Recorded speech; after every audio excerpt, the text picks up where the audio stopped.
Parents, listen up. The words you speak, the love you give, and the silence you keep shape your child's mental health more than you realize. This is not a lecture, this is a wake up call. Let's talk about one of the most overlooked causes of childhood depression: emotional neglect. In the name of busyness.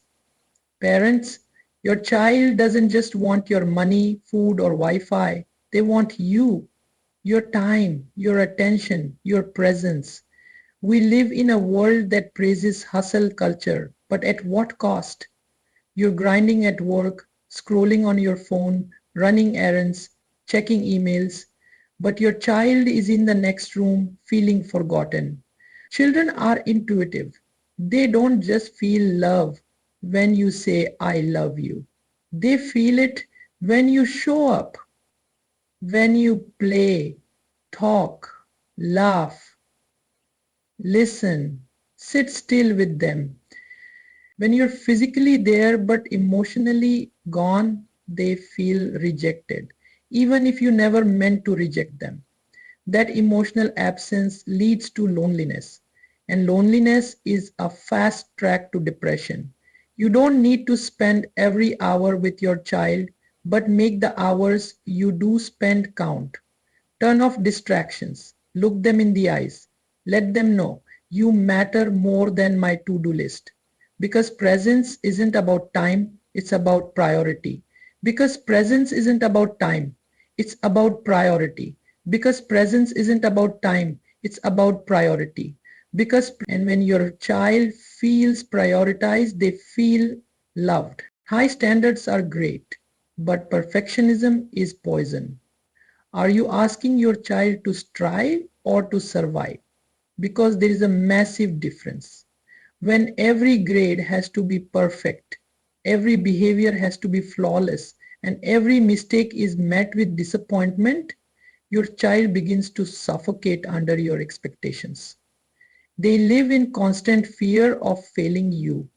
That fear becomes anxiety, that anxiety becomes hopelessness, and hopelessness, that's the soil depression grows in. You think you're motivating them, but what you're really doing is telling them they are never enough. No matter how hard they try, they'll never reach the bar that keeps moving. Children need room to breathe, to mess up, to learn, to grow, not just to achieve, but to feel valued even when they don't.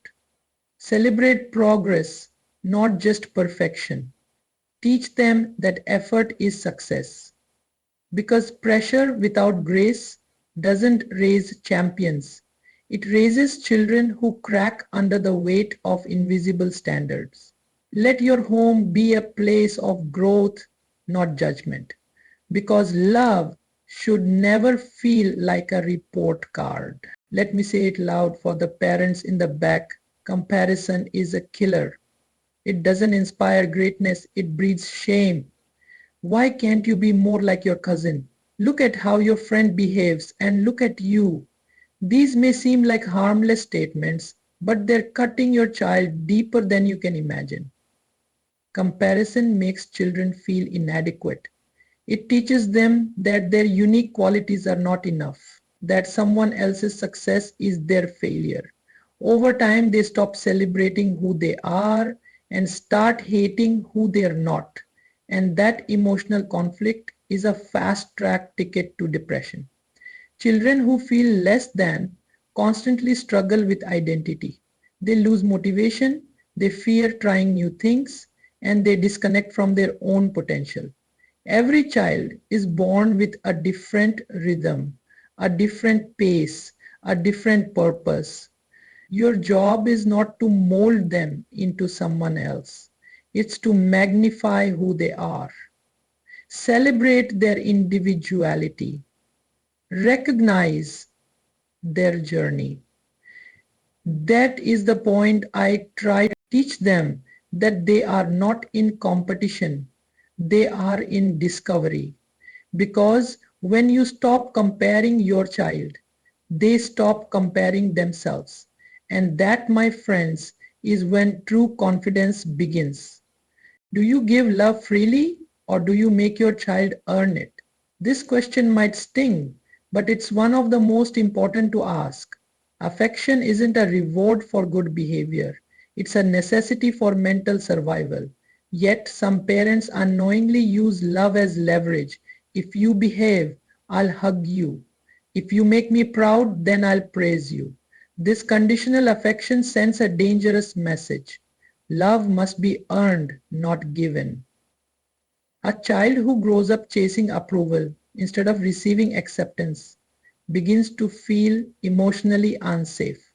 And emotional insecurity is one of the leading causes of childhood depression. Think about it.